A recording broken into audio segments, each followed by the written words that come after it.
चलो मित्रों, आज આપણે આઈએનજી પ્લસ કોમાવાળા ગઈકાલે કીધું હતું ફ્લાઇંગ ઇન ધ સ્કાય વાળું ફ્લાઇંગ ધેર. આજે થોડુંક અલગ કરશું, એઝ ઇટ વોઝ અથવા ઇટ બીંગ. એમાં પહેલાં આપણે એક સાચું લઈશું ઉદાહરણ, પછી એક ખોટું લઈશું.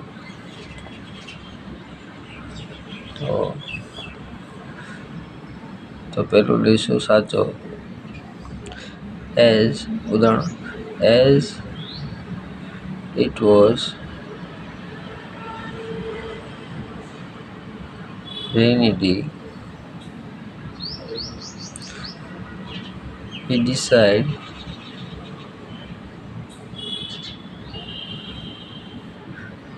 to stay indoors.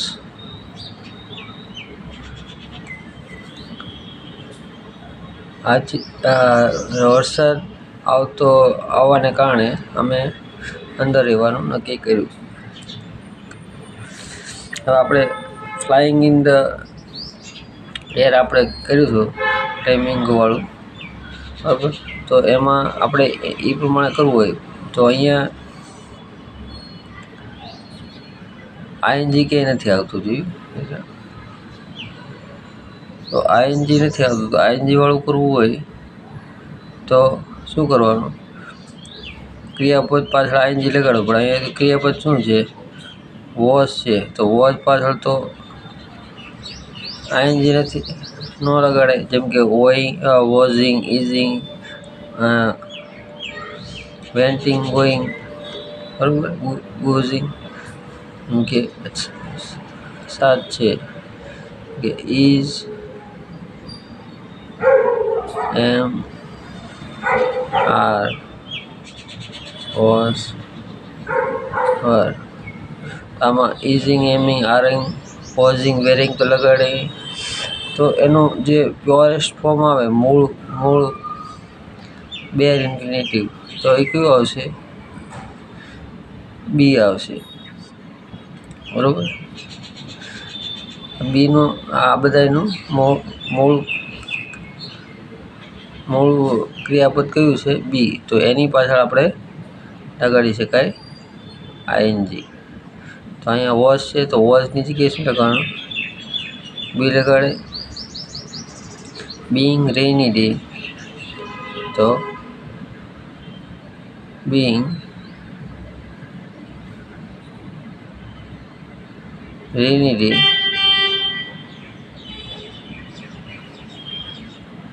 we decide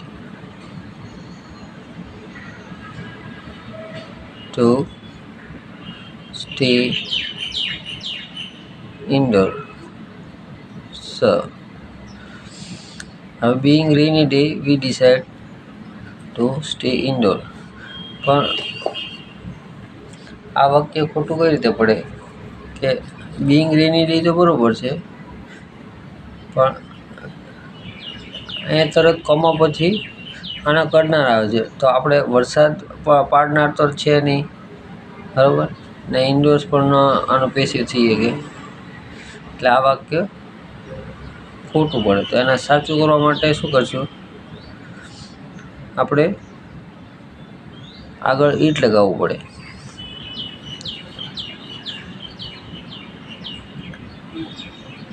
કે આપણે તો વરસાદ પાડનાર નથી, ગમે ત્યાં જાય તો વરસાદ પડી જાય, બરાબર. રણમાં જાય, ફોરેન જાય, બરાબર, દુબઈ જાય. તો અહીંયા શું આવશે? આગળ આની જગ્યાએ શું આવે? ઈટ આવે. ઈટ બીંગ અ રેની ડે,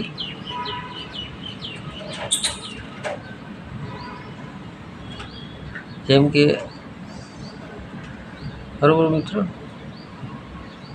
આ સાચું આવશે. જેમ કે આપણે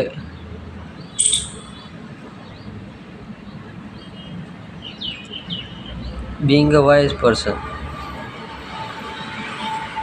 being a wise person. પછી અહીંયા આને લખતું આવવું જોઈએ. તો અહીંયા ધ ડોગ તો આવે નહીં, ધ કાવ તો આવે નહીં, ધ કાવ, બરાબર. તો શું આવવું જોઈએ? કોઈ he, she, it, my brother, he is brother એવું આવવું જોઈએ. એટલે આપણે અહીંયા ઇટ લગાવી, બરાબર. ઇટ, બરાબર. પછી it being a rainy season, બરાબર.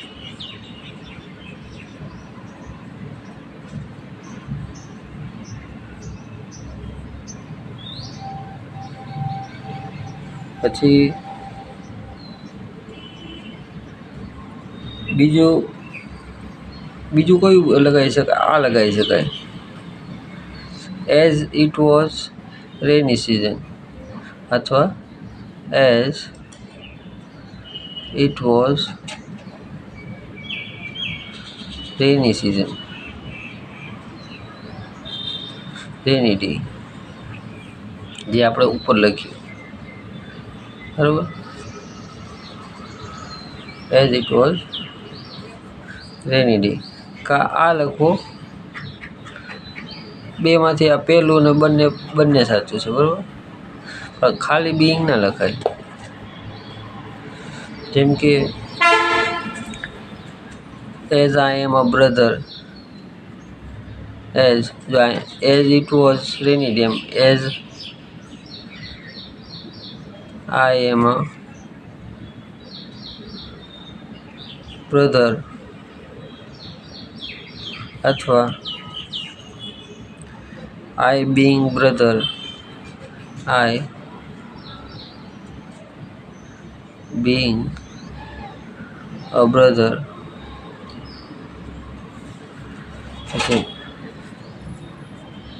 As I am a student, as અથવા as you are a student, અથવા શું લખી શકાય? આ બંને સાચું છે, એકબીજાનું પૂરક છે, જે આપણે અહીં લખ્યું, એઝ ઇટ વોઝ અથવા ઇટ બિંગ, બરાબર મિત્ર. પછી એનું શું થાય? It you being a student. પછી બીજું ઉદાહરણ શું લગાવે?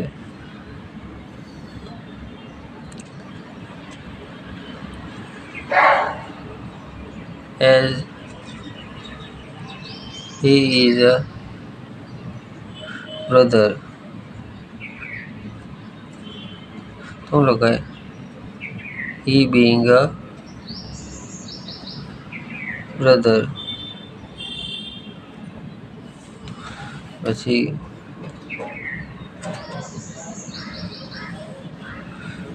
એઝ એક વર્બ લઈએ બીજું એની જગ્યાએ, એઝ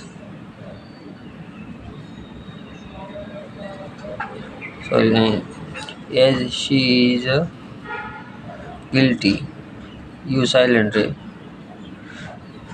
તો શું આવે? She being a guilty.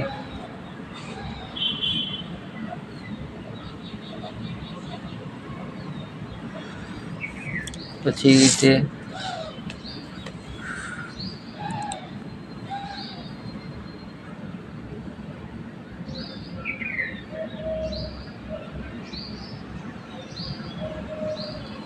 I being a higher, I being a late,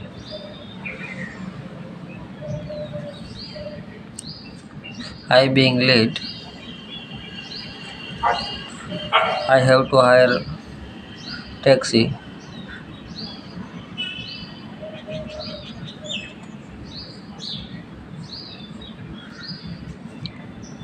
You being sick, અથવા you being sick, you being sick,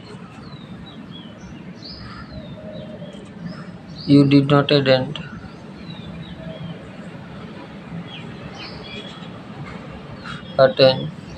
school as you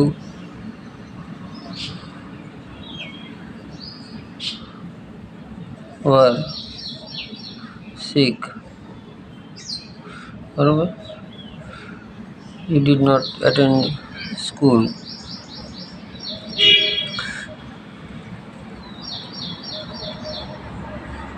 બરોબર, આ રીતે આપણે લખી શકીએ. આ બંને એક જ છે.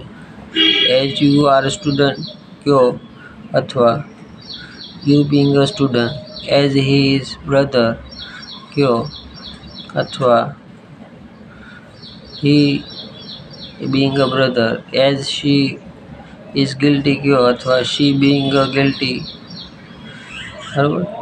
એઝ બિંગ લેટ કયો, બરાબર. આઈ બિંગ લેટ કયો અથવા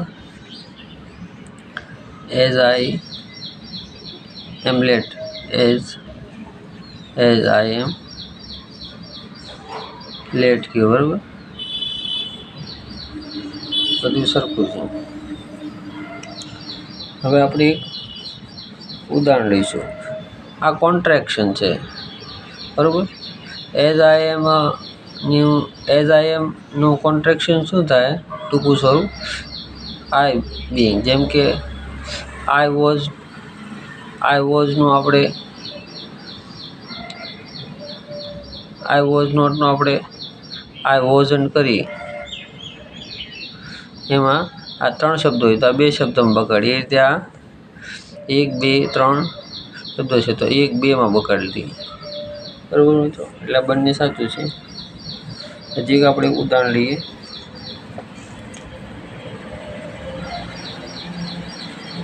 એક ઉદાહરણ ખોટું લઈએ. ઉદાહરણ, being a handicapped person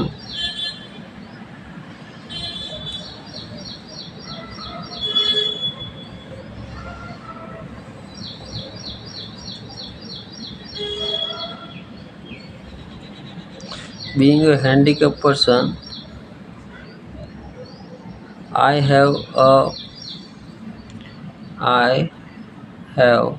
a prerogative to get a seat in the buses. એટલે અપંગ હોવાને કારણે મારે એક પ્રિરોગેટિવ એટલે વિશેષાધિકાર, ખાસ અધિકાર છે તું બસમાં સીટ મેળવી. જેમ કે અપંગોને હોય ને કે સીટ માટે, આ સીટ અપંગ માટે છે, મંત્રી માટે છે. તો અને એક બીજું ઉદાહરણ, being a handicapped person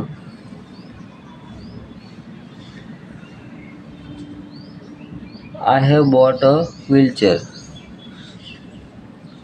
I have bought a wheelchair, બરાબર. આ બંને વાક્ય સાચા છે કે નહીં? જો બીઇંગ અ હેન્ડીકેપ પર્સન, જેમ આપણે જોયું ને, આઈ am a wise person, being a wise person, એટલે બીઇંગ અ હેન્ડીકેપ, તો અહીંયા આઈએનજી છે અને અહીંયા કોમા છે ને પછી ડાયરેક્ટ આઈ આવ્યું એટલે પર્સન આવ્યું. અહીંયા કોઈ ડોગ હોત તો, કોઈ બીજી વસ્તુ હોત તો આપણે, ચેર હોત તો આપણે આમાં ખોટું પડત. એવી રીતે being a handicap person I have bought a wheelchair, અપંગ હોવાને કારણે મારે વ્હીલચેર ખરીદવી પડી. અહીંયા પણ આઈએનજી છે, બરાબર મિત્રો.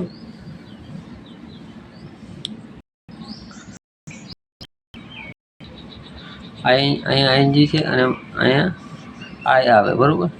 એ પણ સાચું છે. આ બંને વાક્યો સાચા છે, બરાબર.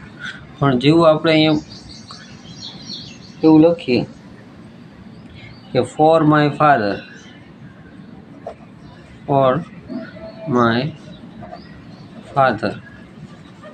તો આ વાક્ય બદલાઈ જાય. જો being a handicap person I have bought a wheelchair for my father, મારા પપ્પા માટે વ્હીલચેર કરવી પડી. કોણ અહીંયા અપંગ કોણ છે? મારા ફાધર છે, બરાબર. તો અહીંયા આઈ આવે તો આઈ તો અપંગ નથી. કોના માટે છે? My father. તો આ વાક્ય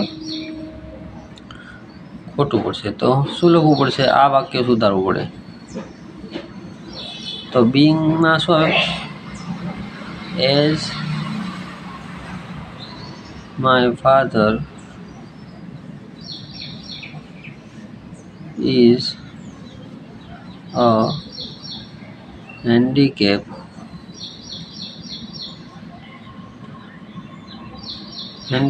sorry આ સ્પેલિંગ ખોટું છે. handicapped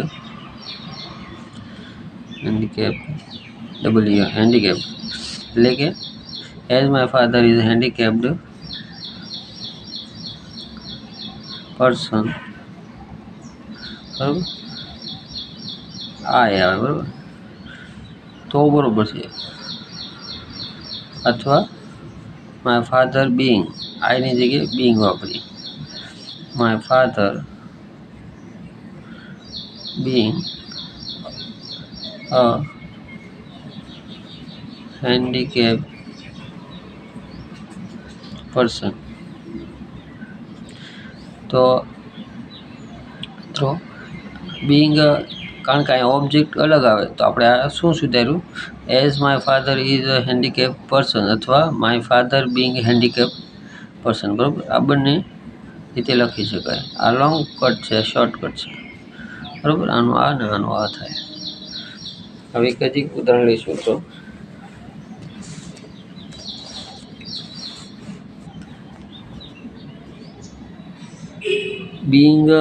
being hard of hearing,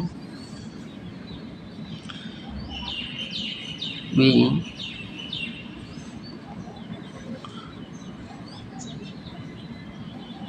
hard of hearing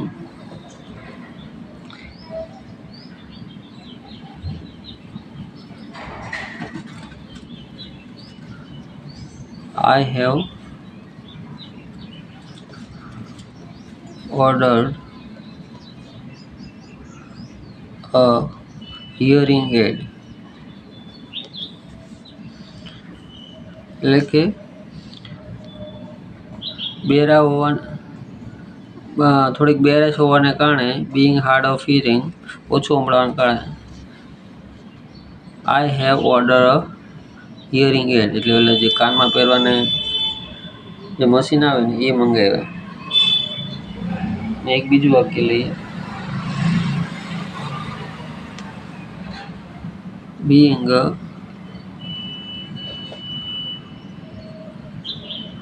hard of hearing I have to shout my word into his ear. I have to shout my word into his ear.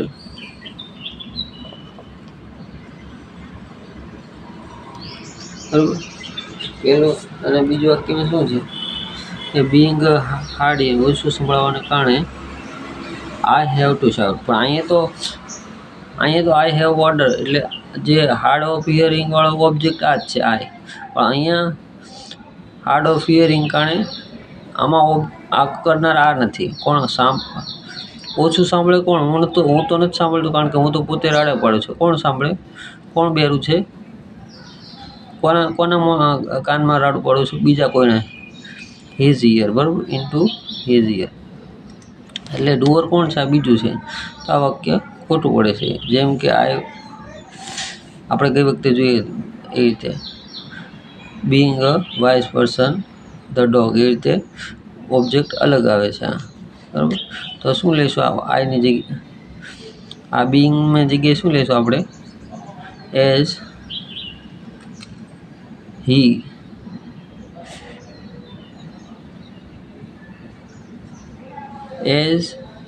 he is hard of hearing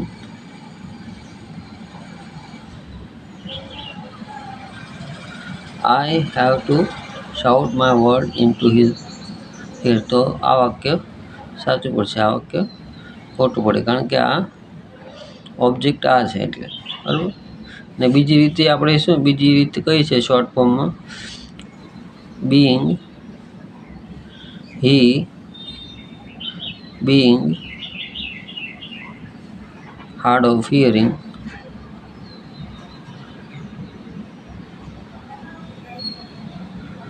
I have to shout my word into his ear. બરાબર મિત્રો, આજે એટલું જ.